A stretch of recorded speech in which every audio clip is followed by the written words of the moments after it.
भक्ति दुर्गति है। ಭಕ್ತಿ ಅಂತೂ ದುರ್ಗತಿ ಆಗಿದೆ. ये बात भी अच्छी रीति बुद्धि में बैठाना है। ಈ ಮಾತನ್ನು ಸಹ ಬುದ್ಧಿಯಲ್ಲಿ ಒಳ್ಳೆ ರೀತಿಯಿಂದ ಕೂರಿಸ್ಕೋಬೇಕಾಗಿದೆ.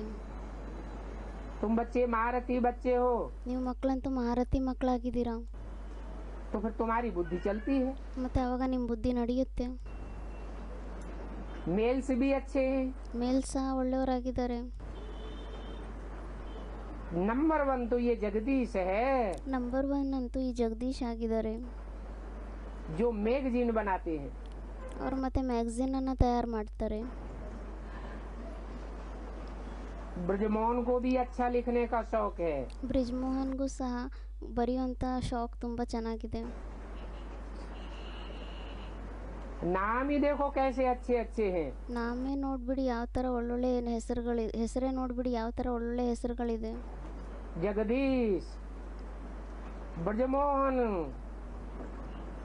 शायद कोई तीसरा भी निकल पड़े। ಜಗದೀಶ್ ಆಗಿದ್ದಾರೆ, ಬ್ರಿಜ್ಮೋಹನ್ ಆಗಿದ್ದಾರೆ, ಮತ್ತು ಈ ಥರ ಮೂರನೇವರು ಯಾರಾದರೂ ಆಗ್ಬೋದಾಗಿದೆ.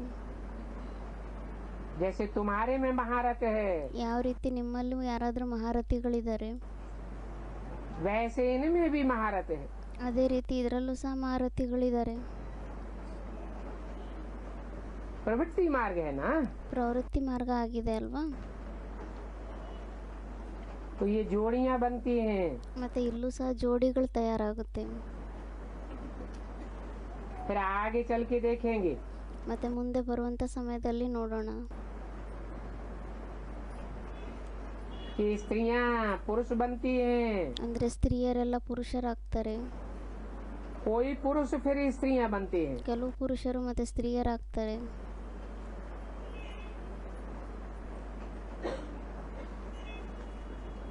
बाबा जादूगर है ना, ಬಾಬಾ ಜಾದೂಗರ್ ಆಗಿದ್ದಾರೆ ಅಲ್ವಾ. स्त्री को पुरुष और पुरुष को स्त्री बनाई देते हैं। ಪುರುಷರನ್ನ ಸ್ತ್ರೀಯನ್ನಾಗಿ ಮಾಡಿಬಿಡ್ತಾರೆ, ಸ್ತ್ರೀಯರನ್ನ ಪುರುಷರನ್ನಾಗಿ ಮಾಡಿಬಿಡ್ತಾರೆ. ऐसे मत समझना बाबा ने सिर्फ फीमेल्स का नाम लिया है। ಈ ಥರ ತಿಳ್ಕೊಬೇಡಿ ಬಾಬಾ ಕೇವಲ ಫಿಮೇಲ್ಸ್ಗಳ ಹೆಸರನ್ನ ತಗೊಂಡಿದ್ದಾರೆ ಅಂತ. मेल्स का नहीं लिया है। ಮೇಲ್ಸ್ ಇಂದು ಹೆಸರೇ ತಗೊಂಡಿಲ್ಲ. मेल्स भी बहुत अच्छे अच्छे हैं। ಮೇಲ್ ಸಹ ತುಂಬಾ ಒಳ್ಳೊಳ್ಳೆಯವರಿದ್ದಾರೆ. ये कथा ही सत्यनारायण की है। ಈ ಕಥೆನೇ ಸತ್ಯನಾರಾಯಣನ ಕಥೆ ಆಗಿದೆ. इसलिए विष्णु को दिखाया है। ಅದಕ್ಕೋಸ್ಕರ ವಿಷ್ಣುನ ತೋರಿಸಿದ್ದಾರೆ. 2 हैं, ಇಬ್ಬರಾಗಿದ್ದಾರೆ, लक्ष्मी और नारायण। ಲಕ್ಷ್ಮಿ ಮತ್ತೆ ನಾರಾಯಣ. एक पेयर तो नहीं है, ಒಂದು ಜೋಡಿ ಅಂತೂ ಆಗಿಲ್ಲ. तो हर बात तुम क्लियर करते जाएंगे। ಮತ್ತೆ ಪ್ರತಿಯೊಂದು ಮಾತನ್ನ ನೀವು ಕ್ಲಿಯರ್ ಮಾಡ್ತಾ ಹೋಗ್ತೀರಾ.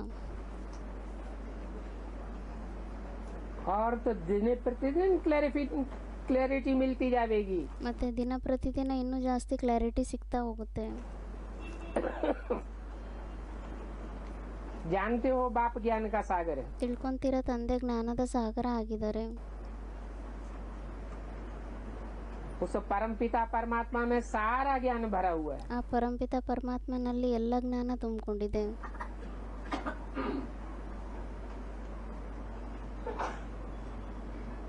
जैसे कोई गीत सुनते हो तो सारा रिकॉर्ड भरा हुआ होता है ना। ಯಾವ ಥರ ಯಾವುದಾದ್ರೂ ಹಾಡನ್ನ ಕೇಳ್ತೀರಾ ಆವಾಗ ಅದರಲ್ಲಿ ಎಲ್ಲ ರೆಕಾರ್ಡ್ ತುಂಬಿಕೊಂಡಿರುತ್ತೆ ಅಲ್ವಾ. तो ये भी परम पिता परमात्मा में सारा ज्ञान का रिकॉर्ड भरा हुआ है। ಮತ್ತೆ ಇದು ಸಹ ಪರಂಪಿತ ಪರಮಾತ್ಮನಲ್ಲಿ ಜ್ಞಾನದ ರೆಕಾರ್ಡ್ ಎಲ್ಲ ತುಂಬಿಕೊಂಡಿದೆ. अभी तुम जानते हो कि 8 वर्ष है। ಇವಾಗ ನೀವು ತಿಳ್ಕೊಂತೀರಾ ಇವಾಗಂತೂ 8 ವರ್ಷಗಳಾಗಿದೆ. तो जरूर और भी बहुत सारा माल होगा। ಮತ್ತೆ ಖಂಡಿತವಾಗಿ ಇನ್ನೂ ಜಾಸ್ತಿ ತುಂಬಾ ಜಾಸ್ತಿ ಮಾಲಿದೆ. बाप के पास जो होगा सो मिलता रहेगा ड्रामा अनुसार। ತಂದೆ ಹತ್ರ ಅಂತೂ ಏನಿದೆನೋ ಅದು ಸಿಗ್ತಾ ಇರುತ್ತೆ ಡ್ರಾಮಾ ಅನುಸಾರವಾಗಿ.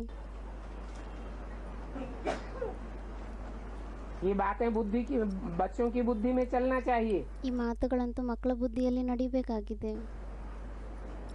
बल कुछ भी काम काज करो, ಬಲ್ಲೆ ನೀವೇನೇ ಕರ್ಮಗಳನ್ನೆಲ್ಲ ಮಾಡಿ, अपने हाथों से भोजन बनाओ, ನಿಮ್ಮ ಕೈಗಳಿಂದ ನೀವು ಅಡುಗೆಯನ್ನ ತಯಾರು ಮಾಡಿ, परंतु बुद्धि शिव बाबा के पास रहे, ಆದರೆ ಬುದ್ಧಿ ಶಿವಬಾಬನ ಹತ್ರ ಇರಬೇಕು. क्योंकि तुम जानते हो ಯಾಕೆಂದರೆ ನೀವಂತೂ ತಿಳ್ಕೊಂತೀರಾ, बाबा की याद में बनाया हुआ भोजन शुद्ध ब्रह्मा भोजन हो जाता है. ತಂದೆಯ ನೆನಪಿನಲ್ಲಿ ಮಾಡುವಂಥ ಅಡುಗೆ ಏನಿದೆ ಇದು ಶುದ್ಧ ಬ್ರಹ್ಮ ಭೋಜನ ಆಗೋಗುತ್ತೆ. ब्रह्मा भोजन भी पवित्र चाहिए ना. ಬ್ರಹ್ಮ ಭೋಜನನೂ ಸಹ ಪವಿತ್ರವಾಗಿರೋದೇ ಬೇಕಾಗಿದೆ ಅಲ್ವಾ. ब्रह्मा भोजन ब्राह्मण ही बनाते हैं. ಬ್ರಹ್ಮ ಭೋಜನವನ್ನ ಬ್ರಾಹ್ಮಣರೇ ಮಾಡ್ತಾರೆ. और वो भोजन जितना योग में रह करके बनाते हैं, ಮತ್ತೆ ಆ ಭೋಜನವನ್ನ ಎಷ್ಟು ನಾವು ಯೋಗದಲ್ಲಿ ಇದ್ಬಿಟ್ಟು ಮಾಡ್ತೀವಿ उतनी ही उस भोजन में ताकत आती जाती है. ಅಷ್ಟೇ ಆ ಭೋಜನದಲ್ಲಿ ಶಕ್ತಿ ಬರ್ತಾ ಹೋಗುತ್ತೆ.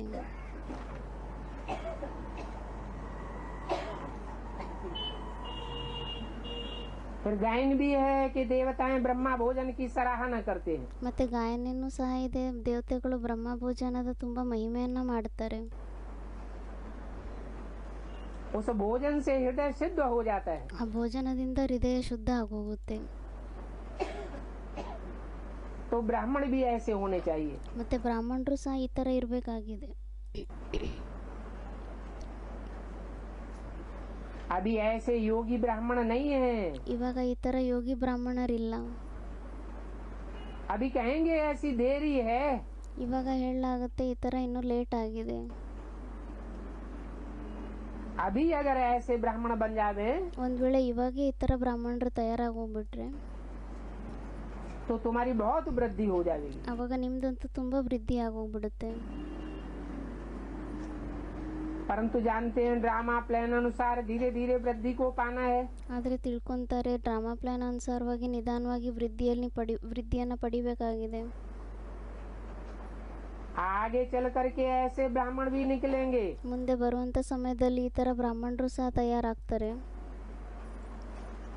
जो कहेंगे हम तो बाबा की याद में रह कर ही भोजन बनावेंगे. ಅವ್ರು ಹೇಳ್ತಾರೆ ನಾವಂತೂ ಬಾಬಾನ ನೆನಪಿನಲ್ಲಿ ಇದ್ಬಿಟ್ಟೆ ಬ್ರಹ್ಮ ಭೋಜನವನ್ನ ತಯಾರು ಮಾಡ್ತೀವಿ ಅಂತ. बाबा चैलेंज देते हैं. ಬಾಬಾನು ಸಹ ಚಾಲೆಂಜ್ ಕೊಡ್ತಾರೆ.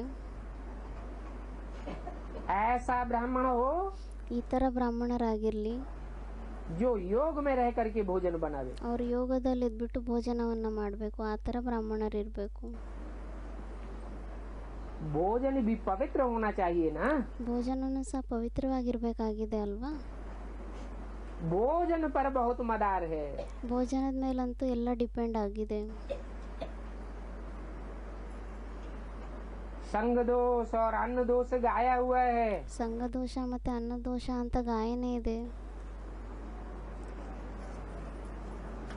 ऐसा योग युक्त भोजन बाहर में बच्चों को नहीं मिलता है. ಈ ತರ ಯೋಗಯುಕ್ತವಾಗಿರುವಂತ ಭೋಜನ ಹೊರಗಡೆ ಮಕ್ಕಳಿಗೆ ಸಿಗೋದೇ ಇಲ್ಲ. इसलिए बच्चे यहाँ आते हैं. ಅದಕ್ಕೋಸ್ಕರ ಮಕ್ಕಳು ಇಲ್ಲಿ ಬರ್ತಾರೆ. अगर बच्चे रिफ्रेश हो जावे ಒಂದ್ ವೇಳೆ ಮಕ್ಕಳು ರಿಫ್ರೆಶ್ ಆಗ್ಬಿಟ್ರೆ तो भोजन में भी रिफ्रेशमेंट आ जावे. ಅವಾಗ ಮತ್ತೆ ಊಟದಲ್ಲೂ ಸಹ ರಿಫ್ರೆಶ್ಮೆಂಟ್ ಬಂದ್ಬಿಡುತ್ತೆ. योग वाले फिर ज्ञानी भी अच्छे होते हैं. ಯೋಗದಲ್ಲಿರೋರು ಮತ್ತೆ ಜ್ಞಾನಿನೂ ತುಂಬಾ ಚೆನ್ನಾಗಿರ್ತಾರೆ.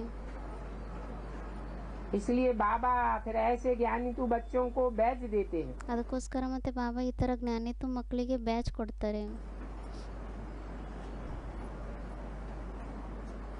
ये बैच सदैव बुद्धि रूपी पाकिट में पड़ा रहे. ಈ ಬ್ಯಾಜ್ ಯಾವಾಗ್ಲೂ ಬುದ್ಧಿ ರೂಪಿ ಪಾಕೆಟ್ ನಲ್ಲೇ ಬಿದ್ದಿರ್ಬೇಕು. जब तुम बहुत हो जाएंगे ಯಾವಾಗ ನೀವು ತುಂಬಾ ಆಗೋಗ್ತೀರಾ तो फिर यहाँ भी ऐसे ब्राह्मणियों को रख देंगे. ಆವಾಗ ಇಲ್ಲೂ ಸಹ ಈ ತರ ಬ್ರಾಹ್ಮಣಿಯನ್ನ ಇಟ್ಬಿಡ್ತಾರೆ. अभी तो तुम बहुत थोड़े हो. ಇವಾಗ ನೀವಂತೂ ತುಂಬಾ ಸ್ವಲ್ಪ ಆಗಿದ್ದೀರಾ. नहीं तो महारथियों से भी भोजन पर होना चाहिए. ಇಲ್ಲದಿದ್ರೆ ಮಹಾರಥಿಗಳಿಗೂ ಸಹ ಭೋಜನದ ಮೇಲೆ ಇರ್ಬೇಕಾಗಿದೆ. ऐसे भोजन पर बनाने वाले हो जो योग युक्त खाना बनावे. ಅಂದ್ರೆ ಅಡುಗೆಯನ್ನ ಮಾಡುವಂಥವ್ರು ಆ ಥರ ಇರಬೇಕು, ಅವ್ರು ಯೋಗಯುಕ್ತರಾಗ್ಬಿಟ್ಟು ಅಡುಗೆಯನ್ನ ಮಾಡುವಂಥವ್ರಾಗಿರ್ಬೇಕು.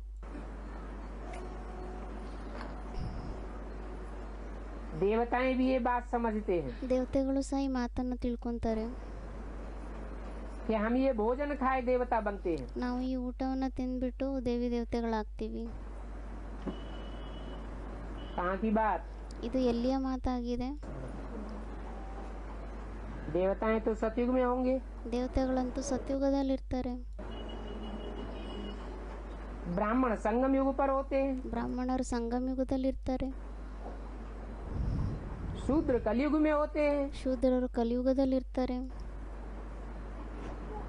तो योग में रह करके जो ब्राह्मण भोजन बनावे ಮತ್ತೆ ಯೋಗದಲ್ಲಿದ್ಬಿಟ್ಟು ಯಾವ ಬ್ರಾಹ್ಮಣರು ಅಡುಗೆಯನ್ನು ತಯಾರು ಮಾಡ್ತಾರೆ, उसकी सराहना करने वाले वो देवताएं कहाँ होंगे? ಮತ್ತೆ ಅವ್ರ ಮಹಿಮೆಯನ್ನ ಮಾಡುವಂತವ್ರು ಆ ದೇವಿ ದೇವತೆಗಳು ಎಲ್ಲಿರ್ತಾರೆ?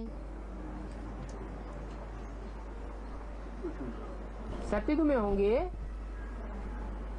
संगम में होंगे, ಸತ್ಯುಗದಲ್ಲಿರ್ತಾರ ಅಥವಾ ಸಂಗಮ ಯುಗದಲ್ಲಿರ್ತಾರ या कलयुग में? ಅಥವಾ ಕಲಿಯುಗದಲ್ಲಿರ್ತಾರ? संगम में ब्राह्मण होते हैं, देवताएं कहाँ होते? ಸಂಗಮ ಯುಗದಲ್ಲಂತೂ ಬ್ರಾಹ್ಮಣರು ಇರ್ತಾರೆ, ದೇವತೆಗಳೆಲ್ಲಿರ್ತಾರೆ? है? हाँ, ब्राह्मण जो होते हैं उनमें प्योरिटी की खासियत होती है। ಬ್ರಾಹ್ಮಣರು ಯಾರಾಗಿರ್ತಾರೆ ಅವರಲ್ಲಂತೂ ಪ್ಯೂರಿಟಿಯ ವಿಶೇಷತೆ ಇರುತ್ತೆ. जो सतयुग में जाकर के देवता तो बनेंगे, ಅವರು ಸತ್ಯುಗದಲ್ಲಿ ಹೋಗ್ಬಿಟ್ಟು ದೇವತೆಗಳಂತೂ ಆಗ್ತಾರೆ. लेकिन संगम युग के वह पक्के ब्राह्मण नहीं बनेंगे। ಆದರೆ ಅವರು ಸಂಗಮ ಯುಗದ ಆ ಥರ ಪಕ್ಕ ಬ್ರಾಹ್ಮಣರಾಗೋದಿಲ್ಲ. जो याद में, पक्की याद में रह करके भोजन बनाते हैं। ಯಾರು ಪಕ್ಕ ನೆಂಟಿನಲ್ಲಿ ಇದ್ಬಿಟ್ಟು ಭೋಜನವನ್ನ ತಯಾರು ಮಾಡ್ತಾರೆ. इसका जिक्र है। ಯಾರ ಬಗ್ಗೆ ಸೂಚನೆಯನ್ನ ಕೊಟ್ರು? बेसिक में चलने वाले उन ब्राह्मणों का जिक्र है। ಬೇಸಿಕ್ ನಲ್ಲಿ ನಡೆಯುವಂತ ಬ್ರಾಹ್ಮಣರು ಯಾರಿದ್ದಾರೆ ಅವ್ರ ಬಗ್ಗೆ ಸೂಚನೆಯನ್ನ ಕೊಟ್ಟು ಹೇಳಿದ್ರು. जो शिव बाबा के प्रैक्टिकल पार्ट को नहीं पहचान पाते, ಅವರ ಶಿವಬಾಬಾರವರ ಪ್ರಾಕ್ಟಿಕಲ್ ಪಾತ್ರವನ್ನು ಗುರುತಿಸ್ಕೊಳ್ಳಿಕ್ಕಾಗಲ್ಲ. जब पहचान ही नहीं पाते तो याद कहाँ से करेंगे? ಯಾವಾಗ ಗುರುತಿಸ್ಕೊಳ್ಳಿಕ್ಕೆ ಆಗಲ್ಲ ಅಂದ್ರೆ ಮತ್ತೆ ಅವ್ರ ನೆನಪು ಯಾವಾಗ ಮಾಡ್ತಾರೆ? इसलिए ये गायन है ಅದಕ್ಕೋಸ್ಕರ ಇದು ಗಾಯನೇ ಇದೆ. कि देवताएं भी ब्राह्मणों के ऐसे भोजन के लिए तरसते हैं। ದೇವತೆಗಳು ಸಹ ಈ ಬ್ರಾಹ್ಮಣರ ಭೋಜನಕ್ಕೋಸ್ಕರ ಬೇಡ್ಕೊಂತಾರೆ. अभी तुम एडवांस में चलने वाले ब्राह्मण बच्चे हो, ನೀವಿವಾಗ ಅಡ್ವಾನ್ಸ್ ನಲ್ಲಿ ನಡೆಯುವಂತ ಬ್ರಾಹ್ಮಣ ಮಕ್ಕಳಾಗಿದ್ದೀರಾ, ನಂಬರ್ ವಾರಾಗಿದ್ದೀರಾ, जो योग युक्त रहते हो, ನೀವೇ ಮತ್ತೆ ಯೋಗಯುಕ್ತರಾಗಿರ್ತೀರಾ. ऐसी याद की अवस्था में रहेंगे ಈ ತರ ನೆನಪಿನ ಅವಸ್ಥೆಯಲ್ಲಿರ್ತೀರಾ. तो उस भोजन से लोगों के बुद्धि के कपाट खुलने लगे। ಅದ ಭೋಜನದಿಂದ ಜನಗಳ ಬುದ್ಧಿಯ ಬೀಗ ತೆರೀಲಿಕ್ಕೆ ಆರಂಭ ಆಗುತ್ತೆ. जरूर ब्रह्मा सरस्वती जैसी देवताई आत्माओं की बात है। ಖಂಡಿತವಾಗಿ ಬ್ರಹ್ಮ ಸರಸ್ವತಿ ತರ ದೇವತೆಗಳ ಆತ್ಮ ಆಗಿದೆ. ब्रह्मा की जो वाणी चलती है ಬ್ರಹ್ಮಂದೇನು ವಾಣಿ ನಡೀತಾ ಇತ್ತು, वो ज्ञान की वाणी नहीं है, ಅದು ಜ್ಞಾನದ ವಾಣಿ ಆಗಿಲ್ಲ, दिव्य वाणी है, ಅದು ಒಂದು ದಿವ್ಯ ವಾಣಿಯಾಗಿದೆ, दैवी गुणों वाली वाणी है। ದೈವಿ ಗುಣಗಳುಳ್ಳುವಂತ ವಾಣಿಯಾಗಿದೆ. उन आत्माओं में ज्ञान नहीं होता है, ಆ ಆತ್ಮಗಳಲ್ಲಂತೂ ಜ್ಞಾನ ಇರೋದೇ ಇಲ್ಲ. लेकिन बुद्धि में वो प्योरिटी होती है। ಆದ್ರೆ ಬುದ್ಧಿಯಲ್ಲಿ ಆ ಪವಿತ್ರತೆ ಇರುತ್ತೆ. जिस प्योरिटी की पावर से ಆ ಪವಿತ್ರತೆಯ ಪವರ್ನಿಂದ वो सतयुग में देवताएं तो जरूर बन जाएंगे, 16 कला संपूर्ण। ಅವರು ಸತ್ಯುಗದಲ್ಲಿ ದೇವತೆಗಳಂತೂ ಖಂಡಿತವಾಗಿ ಹೋಗ್ತಾರೆ, 16 ಕಲ ಸಂಪೂರ್ಣ ದೇವತೆಗಳಾಗ್ತಾರೆ. परंतु वो भी यहाँ के भोजन खा करके देवता बनते हैं, ಆದ್ರೆ ಅವರು सह ಇಲ್ಲಿಯ ಭೋಜನವನ್ನ ತಿಂದ್ಬಿಟ್ಟು ದೇವತೆಗಳಾಗ್ತಾರೆ. वासना लेते हैं। ಅವರು ಇದರ ವಾಸನೆಯನ್ನ ತಗೊಂತಾರೆ. ऐसी ब्राह्मण आत्माएं अभी भी बेसिक में शरीर छोड़ रही है। ಈ ತರ ಬ್ರಾಹ್ಮಣ ಆತ್ಮಗಳು ಇವಾಗೂ ಸಹ ಬೇಸಿಕ್ ನಲ್ಲಿ ಶರೀರ ಬಿಡ್ತಾ ಇದ್ದಾರೆ.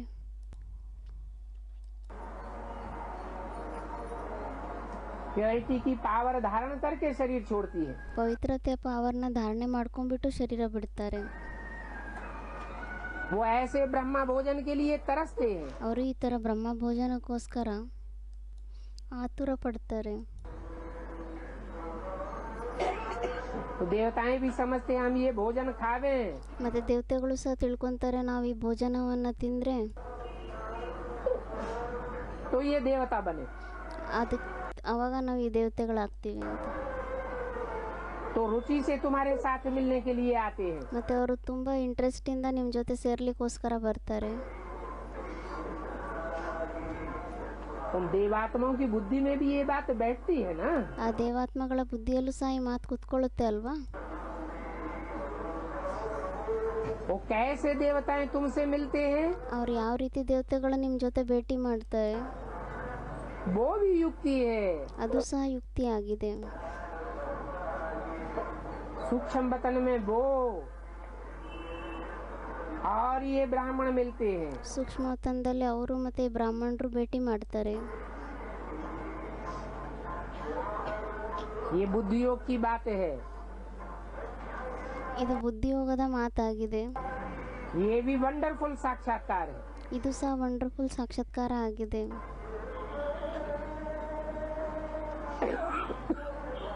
दो तरह के साक्षात्कार है। ಎರಡು ಪ್ರಕಾರದ ಸಾಕ್ಷಾತ್ಕಾರಗಳಾಗಿದೆ. एक तो देवात्माओं को बंद आंखों का साक्षात्कार होता है। ಒಂದಂತೂ ದೇವಾತ್ಮಗಳಿಗೆ ಕಣ್ಣು ಮುಚ್ಕೊಂಡಿದ್ಬಿಟ್ಟು ನೋಡುವಂತ ಸಾಕ್ಷಾತ್ಕಾರ ಆಗುತ್ತೆ ब्राह्मण जीवन में, ಬ್ರಾಹ್ಮಣರ ಜೀವನದಲ್ಲಿ. और दूसरा तुम ब्राह्मण बच्चों को साक्षात्कार होता है बुद्धि योग से। ಮತ್ತೆ ಇನ್ನೊಂದು ನೀವು ಬ್ರಾಹ್ಮಣರಿಗೆ ಸಾಕ್ಷಾತ್ಕಾರಗಳಾಗುತ್ತೆ ಬುದ್ಧಿಯೋಗದ್ದು. दिव्य बुद्धि ऐसी बन जाती है ಒಂದು ದಿವ್ಯ ಬುದ್ಧಿನೇ ಆ ಥರ ಆಗೋಗುತ್ತೆ. जो दुनिया को भूल करके मनन चिंतन मंथन ज्ञान युक्त बातें ही बुद्धि में चलती रहती है। ಅಂದ್ರೆ ಪ್ರಪಂಚವನ್ನ ಮರೆತೋಗ್ಬಿಡ್ತಾರೆ, ಜ್ಞಾನಯುಕ್ತ ಮಾತುಗಳೇ ಅವ್ರ ಬುದ್ಧಿಯಲ್ಲಿ ನಡೀತಾ ಇರುತ್ತೆ. तो बताया है ಅದಕ್ಕೆ ಮತ್ತೆ ಹೇಳಿದ್ದಾರೆ कि तुम्हारी है मन बुद्धि की सूक्ष्म स्टेज, ನಿಮ್ದಾಗಿದೆ ಮನ್ ಬುದ್ಧಿಯ ಸೂಕ್ಷ್ಮ ಸ್ಟೇಜ್, और उनका है सूक्ष्म शरीर की स्टेज। ಮತ್ತೆ ಅವ್ರದ್ದಾಗಿದೆ ಸೂಕ್ಷ್ಮ ಶರೀರದ ಸ್ಟೇಜ್. दोनों ही आपस में बुद्धि योग से मिलते हैं। ಎರಡು ಪರಸ್ಪರ ಇಬ್ರು ಪರಸ್ಪರದಲ್ಲಿ ಬುದ್ಧಿಯೋಗದಿಂದನೇ ಸಿಗ್ತಾರೆ. तो ये वंडरफुल नॉलेज है। ಮತ್ತೆ ಇದು ವಂಡರ್ಫುಲ್ ನಾಲೆಜ್ ಆಗಿದೆ. नहीं तो मुरली में ऐसे क्यों कहते हैं सूक्ष्म वतन क्या है? ಇಲ್ದಿದ್ರೆ ಮುರಳಿಯಲ್ಲಿ ಮತ್ತೆ ಈ ತರ ಯಾಕೆ ಹೇಳ್ತಾರೆ? ಸೂಕ್ಷ್ಮವತನ ಏನಾಗಿದೆ? कुछ भी नहीं। ಅದಂತೂ ಏನು ಇಲ್ವೇ ಇಲ್ಲ. वास्तव में कोई स्थूल चीज नहीं है। ಇದಂತೂ ವಾಸ್ತವದಲ್ಲಿ ಏನು ಸ್ಥೂಲ ಮಾತಾಗಿಲ್ಲ. भक्ति मार्ग में तो साक्षात्कार बहुत मेहनत से होते हैं। ಭಕ್ತಿ ಮಾರ್ಗದಲ್ಲಂತೂ ಸಾಕ್ಷಾತ್ಕಾರಗಳು ತುಂಬಾ ಶ್ರಮ ಪಟ್ಟಾಗ ಆಗುತ್ತೆ. कितनी नवदा भक्ति करते हैं। ಎಷ್ಟೊಂದು ನವದ ಭಕ್ತಿಯನ್ನೆಲ್ಲ ಮಾಡ್ತಾರೆ. इसलिए करते हैं ಏನಕ್ಕೋಸ್ಕರ ಮಾಡ್ತಾರೆ? क्या नवदा भक्ति करने वाले स्वर्ग में चले जाते हैं? ಮತ್ತೆ ನವದ ಭಕ್ತಿಯನ್ನ ಮಾಡುವಂತವ್ರು ಸ್ವರ್ಗದಲ್ಲಿ ಹೊರಟೋಗ್ಬಿಡ್ತಾರ? नहीं, ಇಲ್ಲ, सिर्फ दीदार करने के लिए नवदा भक्ति करते हैं। ಕೇವಲ ನೋಡ್ಲಿಕ್ಕೋಸ್ಕರ ನವದ ಭಕ್ತಿಯನ್ನ ಮಾಡ್ತಾರೆ. समझते हैं दीदार होगा तो हम मुक्ति को पाए जाएंगे। ತಿಳ್ಕೊಂತಾರೆ ಒಂದ್ ವೇಳೆ ನೋಡ್ಬಿಟ್ರೆ ನಾವು ದರ್ಶನವನ್ನ ಪಡ್ಕೊಂಡ್ಬಿಟ್ರೆ ನಾವು ಮುಕ್ತಿಯನ್ನ ಪಡಿತೀವಿ ಅಂತ ಅನ್ಕೊಂತಾರೆ. उनको ये थोड़ा ही पता है कि दीदार करने से कोई मुक्ति नहीं होती है। ಅವರಿಗೆ ಈ ಮಾತು ಗೊತ್ತಿದೆನಾ? ಕೇವಲ ನೋಡೋದ್ರಿಂದ ಏನ್ ಮುಕ್ತಿ ಸಿಗೋದಿಲ್ಲ. ये तो ज्ञान की पढ़ाई है। ಇದಂತೂ ಜ್ಞಾನದ ವಿದ್ಯಾಭ್ಯಾಸ ಆಗಿದೆ. किसी ईश्वरीय पढ़ाई पढ़ने से आत्मा मुक्त हो जाती है। ಈ ಈಶ್ವರೀಯ ವಿದ್ಯಾಭ್ಯಾಸವನ್ನ ಓದೋದ್ರಿಂದ ಆತ್ಮ ಮುಕ್ತ ಆಗೋಗ್ಬಿಡುತ್ತೆ. दुख दर्दों की दुनिया से, ದುಃಖದಿಂದ ನೋವಿನ ಪ್ರಪಂಚದಿಂದ ಮುಕ್ತರಾಗೋಗ್ತಾರೆ. तुम जानते हो कि ये सूर्यवंशी चंद्रवंशी पढ़ाई से बने। ನೀವಂತೂ ತಿಳ್ಕೊಂತೀರ ಈ ಸೂರ್ಯವಂಶಿ ಚಂದ್ರವಂಶಿಗಳು ವಿದ್ಯಾಭ್ಯಾಸದಿಂದ ಆಗ್ತಾರೆ. अधूरी पढ़ाई पढ़ते हैं तो चंद्रवंशी बन जाते हैं। ಅರ್ಧಂಬರ್ಧ ವಿದ್ಯಾಭ್ಯಾಸವನ್ನು ಓದ್ತಾರೆ, ಅವಾಗ ಅವ್ರು ಚಂದ್ರವಂಶಿಗಳಾಗೋಗ್ತಾರೆ. परिपूर्ण पढ़ाई पढ़ते हैं तो सूर्यवंशी बन जाते हैं। ಪರಿಪೂರ್ಣ ವಿದ್ಯಾಭ್ಯಾಸವನ್ನು ಓದಿದ್ರೆ ಸೂರ್ಯವಂಶಿಗಳಾಗೋಗ್ತಾರೆ. बाकी जो इतने चित्र आदि बने हैं वो सब समझानी है। ಬಾಕಿ ಇಷ್ಟೊಂದು ಚಿತ್ರಗಳೆಲ್ಲ ಏನೇ ಮಾಡಿದ್ದಾರೆ ಇದಂತೂ ಎಲ್ಲ ತಿಳುವಳಿಕೆ ಆಗಿದೆ, ತಿಳಿಸ್ಬೇಕಾಗಿದೆ. वास्तव में इन चित्रों आदि की भी कोई दरकार नहीं है। ವಾಸ್ತವದಲ್ಲಿ ಚಿತ್ರಗಳ ಅವಶ್ಯಕತೆನೂ ಸಹ ಏನೂ ಇಲ್ಲ. ये सारा भक्ति मार्ग का प्रस्ताव है। ಇದಂತೂ ಎಲ್ಲ ಭಕ್ತಿ ಮಾರ್ಗದ ಪ್ರಸ್ತಾವ ಆಗಿದೆ.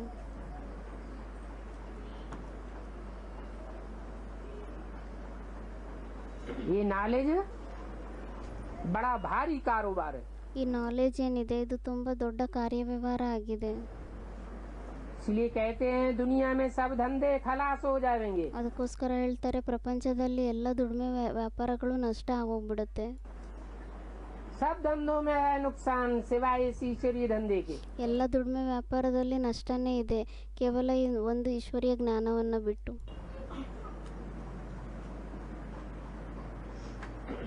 दुनिया में यही कारोबार चलेगा। ಪ್ರಪಂಚದಲ್ಲಂತೂ ಇದೇ ಕಾರ್ಯವ್ಯವಹಾರಗಳು ನಡೆಯುತ್ತೆ. अभी तुम ज्ञान और भक्ति के राज को समझते हो। ಇವಾಗ ನೀವು ಭಕ್ತಿ ಮತ್ತೆ ಜ್ಞಾನದ ಮಾತನ್ನ ತಿಳ್ಕೊಂತೀರಾ. अभी तो दुनिया में भक्ति का कितना फैलाव है। ಇವಾಗಂತೂ ಪ್ರಪಂಚದಲ್ಲಿ ಭಕ್ತಿ ಎಷ್ಟೊಂದು ಜಾಸ್ತಿ ಹರಡ್ಕೊಂಡ್ಬಿಟ್ಟಿದೆ. ये बातें बाप ही बैठ समझाते हैं। ಈ ಮಾತನ್ನ ತಂದೆನೇ ಕುತ್ಕೊಂಡು ತಿಳಿಸ್ತಾರೆ.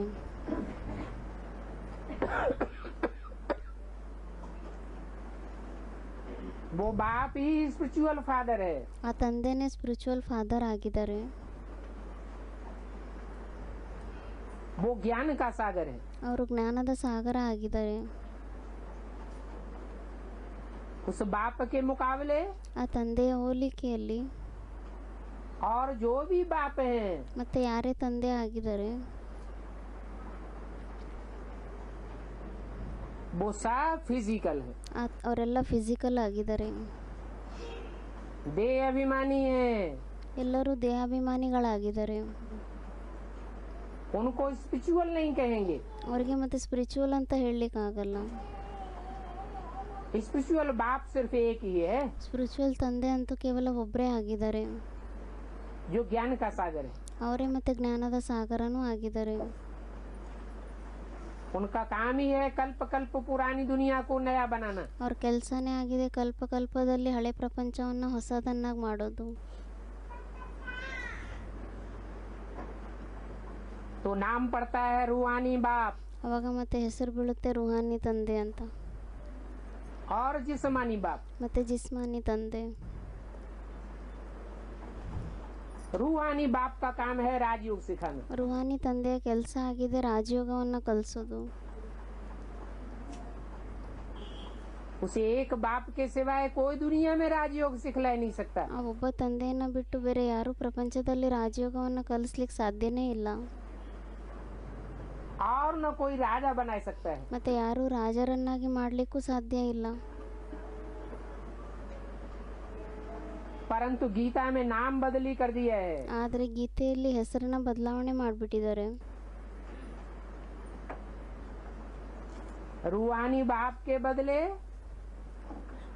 जिस्मानी साकार कृष्ण का नाम डाल दिया है। ರುಹಾನಿ ತಂದೆಯನ್ನ ಬದಲಾವಣೆ ಮಾಡಿಬಿಟ್ಟು ಜಿಸ್ಮಾನಿ ಕೃಷ್ಣನ ಹೆಸರನ್ನ ಹಾಕ್ಬಿಡ್ತಾರೆ. ऐसी झूठी बातें सुनते सुनते एकदम पत्थर बुद्धि बन पड़े। ಈ ತರ ಸುಳ್ಳು ಮಾತುಗಳನ್ನ ಕೇಳ್ತಾ ಕೇಳ್ತಾ ಪೂರ್ತಿ ಕಲ್ಲು ಬುದ್ಧಿ ಉಳ್ಳೋರಾಗ್ಬಿಟ್ಟಿದ್ದಾರೆ. मनुष्यों की बुद्धि ही मारी गई है। ಮನುಷ್ಯರದಂತೂ ಬುದ್ಧಿನೇ ಹಾಳಾಗ್ಬಿಟ್ಟಿದೆ. कि गीता का ज्ञान सिवाय एक बाप के कोई मनुष्य दे नहीं सकता। ಗೀತೆಯ ಜ್ಞಾನವನ್ನ ಒಬ್ಬ ತಂದೆಯನ್ನ ಬಿಟ್ಟು ಬೇರೆ ಯಾರು ಕೊಡ್ಲಿಕ್ಕೆ ಸಾಧ್ಯನೇ ಇಲ್ಲ. बाप आकर के फिर से उस बुद्धि को जगाते हैं। ತಂದೆ ಬಂದ್ಬಿಟ್ಟು ಮತ್ತೆ ಆ ಬುದ್ಧಿಯನ್ನ ಜಾಗೃತರನ್ನಾಗಿ ಮಾಡ್ತಾರೆ. बाप कहते हैं ये जगाने और सुलाने का कल्प कल्प का खेल है। ತಂದೆ ಹೇಳ್ತಾರೆ ಎದ್ದೇಳಿಸೋದು ಮಲಗಿಸೋದು ಇದು ಕಲ್ಪಕಲ್ಪದ ಒಂದು ಆಟ ಆಗಿದೆ. मैं आकर के जगाता हूँ, ನಾನು ಬಂದ್ಬಿಟ್ಟು ನಿಮ್ಮನ್ನ ಎಬ್ಬಿಸ್ತೀನಿ, रावण आकर के तुमको सुलाते हैं। ಮತ್ತೆ ರಾವಣ ಬಂದ್ಬಿಟ್ಟು ನಿಮ್ಮನ್ನ ಮಲಗಿಸ್ತಾನೆ. बाप घर से यहाँ आते हैं पाट बजाने के लिए, ತಂದೆ ಮನೆಯಿಂದ ಇಲ್ಲಿ ಬರ್ತಾರೆ ಪಾತ್ರವನ್ನ ಮಾಡ್ಲಿಕ್ಕೋಸ್ಕರ.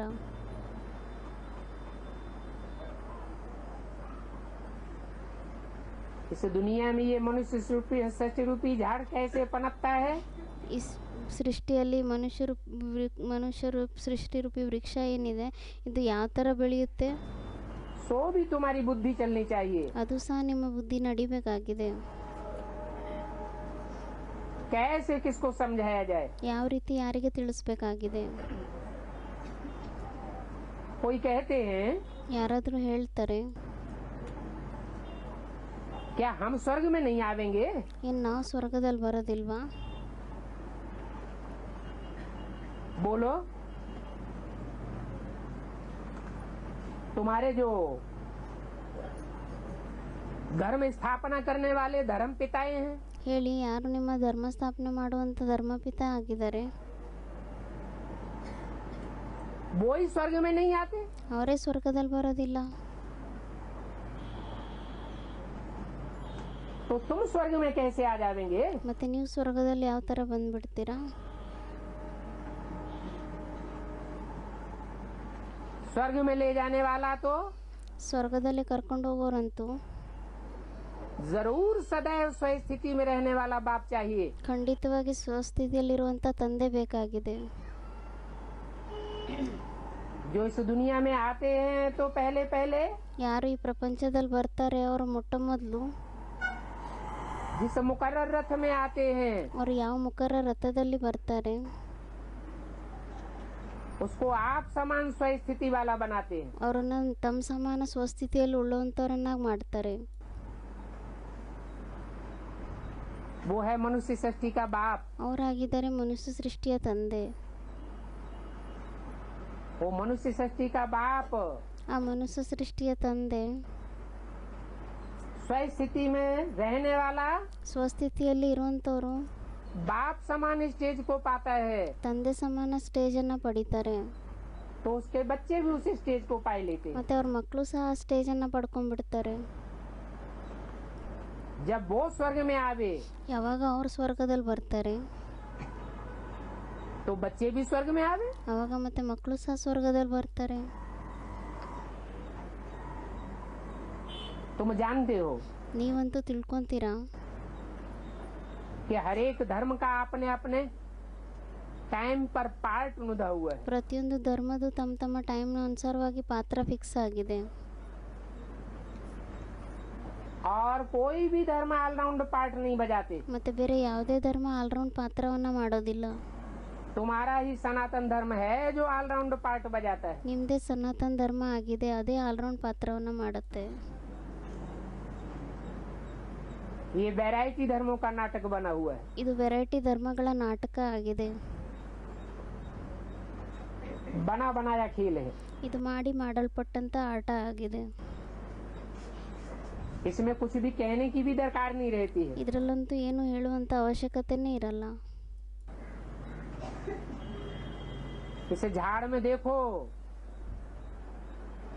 मुख्य मुख्य धर्म कैसे दिखाए गए हैं। ಈ ವೃಕ್ಷದಲ್ಲಿ ನೋಡಿ ಮುಖ್ಯ ಮುಖ್ಯ ಧರ್ಮಗಳನ್ನ ಯಾವ ತರ ತೋರಿಸಿದ್ದಾರೆ. नंबर वार आते हैं। ನಂಬರ್ ವಾರಾಗೆ ಬರ್ತಾರೆ. तो नंबर वार ही सुख पाते होंगे। ಮತ್ತೆ ನಂಬರ್ ವಾರಾಗೆ ಸುಖವನ್ನ ಪಡಿತಾರೆ. ये तो बच्चे जानते हैं। ಇದನ್ನಂತೂ ಮಕ್ಕಳು ತಿಳ್ಕೊಂತಾರೆ. ये चित्र आदि भी कोई नए नहीं है। ಈ ಚಿತ್ರಗಳೆಲ್ಲನೂ ಇತ್ಯಾದಿಗಳೇನೇ ಇದೆ ಇದೆಲ್ಲ ಹೊಸದೇ ಆಗಿದೆ. कल्प कल्प हु बहु ऐसे ही चलते चले आवेंगे। ಕಲ್ಪ ಕಲ್ಪದಲ್ಲೂ ಸಹ ಇದೇ ತರ ಸೇಮ್ ನಡೀತಾ ಬರುತ್ತೆ.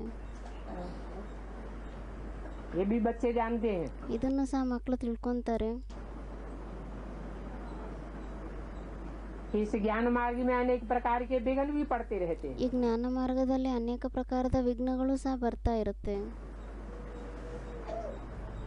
मारपीट आदि का भी विघ्न पड़ता है। ಹೊಡೆಯೋದು ಬಡಿಯೋದು ಏನು ಮಾಡ್ತಾರೆ ಅದರದ್ದು ಸಹ ವಿಘ್ನಗಳು ಬೀಳುತ್ತೆ. तो बच्चों को कितना युक्ति से समझाया जाता है। ಮತ್ತು ಮಕ್ಕಳಿಗೆ ಎಷ್ಟು ಯುಕ್ತಿಯಿಂದ ತಿಳಿಸಲಾಗುತ್ತೆ. बोलो भगवान वाच है, ಹೇಳಿ ಮತ್ತೆ ಭಗವಾನು ವಾಚ ಆಗಿದೆ. काम महाशत्रु है। ಕಾಮ್ ಮಹಾಶತ್ರು ಆಗಿದೆ. तुम जानते हो इस काम विकार के पीछे ही कितने विघ्न पड़ते हैं। ನೀವಂತೂ ತಿಳ್ಕೊಂತೀರಾ ಈ ಕಾಮ್ ವಿಕಾರದ ಹಿಂದೆನೇ ಎಷ್ಟೊಂದು ವಿಘ್ನಗಳು ಬೀಳುತ್ತೆ. बच्चे इस बात को समझ जावे ಮಕ್ಕಳು ಈ ಮಾತನ್ನ ತಿಳ್ಕೊಂಡ್ಬಿಡ್ತಾರೆ. तो फिर कोई भी विघ्न नहीं पड़ेंगे। ಅಂದರೆ ಮಕ್ಕಳು ಈ ಮಾತನ್ನ ತಿಳ್ಕೊಂಡ್ಬಿಟ್ರೆ ಮತ್ತೆ ಬೇರೆ ಯಾವುದೇ ವಿಘ್ನಗಳು ಬರೋದೇ ಇಲ್ಲ. माताएं कितनी दुखी होती है। ಮಾತೆಯರಂತೂ ಎಷ್ಟು ದುಃಖಿ ಆಗ್ತಾರೆ. तो समझाना चाहिए ಮತ್ತೆ ತಿಳಿಸ್ಬೇಕಾಗಿದೆ. कि हमको रात में स्वप्न में साक्षात्कार होता है। ನಮಗೆ ರಾತ್ರಿಯಲ್ಲಿ ಕನಸಿನಲ್ಲಿ ಸಾಕ್ಷಾತ್ಕಾರಗಳಾಗುತ್ತೆ. उस साक्षात्कार में दुनिया का विनाश भी हमें देखने में आता है। ಆ ಸಾಕ್ಷಾತ್ಕಾರದಲ್ಲಿ ಪ್ರಪಂಚದ ವಿನಾಶನೂ ಸಹ ನಮಗೆ ನೋಡಲಿಕ್ಕೆ ಕಾಣಿಸುತ್ತೆ. अभी बाप हमको समझाते हैं बच्चे अब पवित्र बनो। ಇವಾಗ ತಂದೆ ನಮಗೆ ತಿಳಿಸ್ತಾರೆ ಮಕ್ಕಳೇ ಪವಿತ್ರರಾಗಿ. इस काम विकार को जीत लो। ಈ ಕಾಮ್ ವಿಕಾರದ ಮೇಲೆ ವಿಜಯವನ್ನ ಪಡೀರಿ. क्योंकि इस काम विकार पर ही विघ्न पड़ते हैं, झगड़े आदि होते हैं। ಯಾಕೆಂದ್ರೆ ಕಾಮ್ ವಿಕಾರದಿಂದನೇ ವಿಘ್ನಗಳು ಬರುತ್ತೆ, ಜಗಳ ಎಲ್ಲ ಆಗುತ್ತೆ. तो तुम बच्चों को बड़ों बड़ों को युक्ति से पकड़ना चाहिए। ಮತ್ತೆ ನೀವು ಮಕ್ಕಳಿಗೆ ದೊಡ್ಡ ದೊಡ್ಡವರನ್ನ ಯುಕ್ತಿಯಿಂದ ಇಟ್ಕೋಬೇಕಾಗಿದೆ.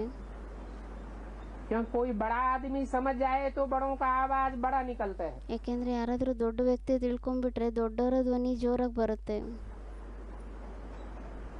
इसलिए बड़ों बड़ों को पकड़ते रहो। ಅದಕ್ಕೋಸ್ಕರ ದೊಡ್ಡ ದೊಡ್ಡವರನ್ನ ಇಟ್ಕೊಂತಾ ಇರಿ. बहुत ऐसे हैं जो गवर्नर का नाम सुनकर ही चले आवेंगे। ತುಂಬಾ ಈ ತರ ಇದ್ದಾರೆ, ಅವ್ರು ಗವರ್ನರ್ನ ಹೆಸರನ್ನ ಕೇಳಿದ ತಕ್ಷಣನೇ ಬಂದ್ಬಿಡ್ತಾರೆ. इसलिए युक्ति रची जाती है। ಅದಕ್ಕೋಸ್ಕರ ಈ ಯುಕ್ತಿಯನ್ನ ರಚನೆ ಮಾಡಲಾಗುತ್ತೆ. हो सकता है समझने वालों में कोई अच्छा निकले जो अच्छी रीति समझ जाए। ಈ ಥರನೂ ಆಗ್ಬೋದು, ತಿಳ್ಕೊಳ್ಳೋರಲ್ಲಿ ಯಾರಾದರೂ ಒಬ್ರು ಒಳ್ಳೆಯವರು ತಯಾರಾಗ್ತಾರೆ, ಅವ್ರು ಒಳ್ಳೆ ರೀತಿಯಿಂದ ತಿಳ್ಕೊತಾರೆ. बड़ों का नाम सुन करके ही ढेर हो जाएंगे। ದೊಡ್ಡವರ ಹೆಸರನ್ನ ಕೇಳ್ಬಿಟ್ಟೆ ಎಲ್ಲರೂ ಬಂದ್ಬಿಡ್ತಾರೆ. तो हो सकता है कोई बड़ा आ जावे, ಮತ್ತೆ ಈ ಥರನೂ ಆಗ್ಬೋದು, ಯಾರಾದರೂ ದೊಡ್ಡವರು ಬಂದ್ಬಿಡ್ಬೋದು. परंतु है बहुत मुश्किल। ಆದರೆ ಇದಂತೂ ತುಂಬ ಕಷ್ಟ ಆಗಿದೆ. बाबा लिखते भी हैं, ಬಾಬಾ ಅಂತೂ ಬರೀತಾರೆ, जिससे उद्घाटन कराओ उनको अच्छी तरह से समझाओ। ಯಾರಿಂದ ಉದ್ಘಾಟನೆಯನ್ನ ಮಾಡ್ತಿರೋ ಅವರಿಗೆ ಒಳ್ಳೆ ರೀತಿಯಿಂದ ತಿಳಿಸಿ. कि कैसे मनुष्य से देवता बन सकते हैं। ಯಾವ ರೀತಿ ನೀವು ಮನುಷ್ಯರಿಂದ ದೇವತೆಗಳಾಗ್ಬೋದಾಗಿದೆ. गीता में है ही नर अर्जुन को नारायण बनाने का ज्ञान। ಗೀತೆಯಲ್ಲಂತೂ ಇದೆ ನರ ಅರ್ಜುನನ್ನ ನಾರಾಯಣನ್ ತರ ಮಾಡುವಂತ ಜ್ಞಾನ ಇದೆ. परंतु गलती से साकार कृष्ण का नाम डाल दिया है। ಆದರೆ ತಪ್ಪಿನಿಂದ ಸಾಕಾರ ಕೃಷ್ಣನ ಹೆಸರನ್ನ ಹಾಕ್ಬಿಟ್ಟಿದ್ದಾರೆ. तो विश्व में शांति कैसे होगी। ಮತ್ತೆ ವಿಶ್ವದಲ್ಲಿ ಶಾಂತಿ ಯಾವ ತರ ಬರುತ್ತೆ. विश्व में शांति तो तभी ही हो सकती है ವಿಶ್ವದಲ್ಲಿ ಶಾಂತಿ ಅಂತೂ ಅವಾಗೇ ಬರ್ಬೋದಾಗಿದೆ जब विश्व के पिता की पहचान हो। ಯಾವಾಗ ವಿಶ್ವಪಿತನ ಗುರುತಿರುತ್ತೆ. स्वर्ग में होता ही है विश्व में शांति। ಸ್ವರ್ಗದಲ್ಲಂತೂ ಇದ್ದೇ ಇರುತ್ತೆ ವಿಶ್ವದಲ್ಲಿ ಶಾಂತಿ. शांति भी होती है तो सुख भी होता है। ಶಾಂತಿನೂ ಇರುತ್ತೆ ಮತ್ತೆ ಸುಖನೂ ಇರುತ್ತೆ. ऐसे ऐसे भाषण करें और अखबार में पढ़े ಈ ತರ ಭಾಷಣವನ್ನ ಮಾಡಬೇಕು, ಅವಾಗ ನ್ಯೂಸ್ ಪೇಪರ್ಗಳಲ್ಲೂ ಸಹ ಬರುತ್ತೆ. तो तुम्हारे पास ढेर के ढेर आने लग पड़ेंगे। ಅವಾಗ ಮತ್ತೆ ನಿಮ್ಮ ಹತ್ರ ತುಂಬಾ ಜಾಸ್ತಿ ಜನಗಳು ಬರ್ಲಿಕ್ಕೆ ಆರಂಭ ಆಗ್ತಾರೆ. ये इतनी भीड़ लगने लग पड़ेगी जो तुमको खाने और नींद भी फिटाई देंगे। ಅಂದರೆ ಇಷ್ಟೊಂದು ಜಾಸ್ತಿ ಜನಗಳು ಸೇರ್ಕೊಂಡ್ಬಿಡ್ತಾರೆ, ಇಷ್ಟು ರಶ್ ಆಗಿಬಿಡುತ್ತೆ, ನಿಮಗೆ ತಿನ್ನೋಕ್ಕೆ ಮಲ್ಗೋಕ್ಕೂ ಸಹ ಆಗಲ್ಲ, ಕುಡಿಯೋಕ್ಕೂ ಸಹ ಆಗಲ್ಲ, खाना भी नहीं खाने देंगे, ಊಟನೂ ಸಹ ನಿಮ್ಗೆ ಮಾಡ್ಲಿಕ್ಕೆ ಬಿಡೋದಿಲ್ಲ, नींद भी नहीं लेने देंगे। ಮಲ್ಗೋಕ್ಕೂ ಬಿಡೋದಿಲ್ಲ, सारा दिन तुम्हारा इस कमाई में लग जाएगा। ನಿಮ್ಮದು ಇಡೀ ದಿನ ಎಲ್ಲ ಇದ್ರ ಸಂಪಾದನೆಯಲ್ಲೇ ಕಳೆದೋಗುತ್ತೆ। ऐसा भी समय आने वाला है। ಈ ಥರನೂ ಸಹ ಸಮಯ ಬರಬೇಕಾಗಿದೆ। तुम जानते हो ನೀವಂತೂ ತಿಳ್ಕೊತೀರಾ कि सर्विस से, याद से ಸರ್ವಿಸಿನಿಂದ, ನೆನಪಿನಿಂದ तुम्हारी आत्मा में बल बढ़ता जाता है। ನಿಮ್ಮ ಆತ್ಮನಲ್ಲಿ ಶಕ್ತಿ ತುಂಬ್ಕೊತಾ ಹೋಗುತ್ತೆ। तुम्हारी कमाई ही कमाई होती रहेगी। ನಿಮ್ದಂತೂ ಸಂಪಾದನೆ ಆಗ್ತಾ ಇರುತ್ತೆ। ऐसी कमाई जब होती है ಈ ಥರ ಸಂಪಾದನೆ ಯಾವಾಗ ಆಗುತ್ತೆ तो कभी भी थकावट महसूस नहीं होगी। ಮತ್ತೆ ಆವಾಗ ಯಾವತ್ತೂ ಸಹ ಸುಸ್ತಿನ ಅನುಭವನೇ ಆಗಲ್ಲ। जो उबासी खाते हैं, ಯಾರು ತುಂಬ ಆಕಳಿಕೆಯನ್ನು ತಗೊತಾರೆ तो समझो उनका दिवाला निकलने वाला है। ತಿಳ್ಕೊಳ್ಳಿ, ಅವ್ರದಂತೂ ಎಲ್ಲ ನಷ್ಟ ಆಗುವಂಥದ್ದಾಗಿದೆ। उबासी तो कब नहीं खानी चाहिए। ಆಕಳಿಕೆ ಅಂತೂ ಯಾವತ್ತೂ ಬರಬಾರ್ದಾಗಿದೆ। जो अच्छी रीति समझते हैं, याद में रहते हैं, ಯಾರು ಒಳ್ಳೆ ರೀತಿಯಿಂದ ತಿಳ್ಕೊತಾರೆ, ನೆನಪಿನಲ್ಲಿ ಇರ್ತಾರೆ, उनको उबासी आवेगी ही नहीं। ಅವ್ರಿಗಂತೂ ಯಾವತ್ತೂ ಆಕಳಿಕೆ ಬರೋದೇ ಇಲ್ಲ। स्वर्ग में तुमको उबासी आवेगी क्या? ಸ್ವರ್ಗದಲ್ಲೇ ನಿಮ್ಗೆ ಆಕಳಿಕೆ ಬರುತ್ತಾ? बाप का वर्षा पा लिया तो फिर सोना, उठना, बैठना सब कुछ कायदे से चलता रहता है। ತಂದೆಯಿಂದ ಆಸ್ತಿಯನ್ನು ತಗೊಂಡ್ಬಿಟ್ಟ ಮೇಲೆ ನಿಮ್ಮದು ಮತ್ತೆ ಕುತ್ಕೊಳ್ಳೋದು, ಎದ್ದೇಳೋದು, ನಡೆಯೋದು, ಮಲಗೋದು, ತಿನ್ನೋದು ಎಲ್ಲ ಕಾಯ್ದೆ ಅನುಸಾರವಾಗೇ ನಡೀತಾ ಇರುತ್ತೆ, ಅಂದರೆ ನಿಯಮದ ಅನುಸಾರವಾಗೇ ನಡೀತಾ ಇರುತ್ತೆ। आत्मा लीवर बन जाती है। ಆತ್ಮ ಲೀವರ್ ಆಗೋಗುತ್ತೆ।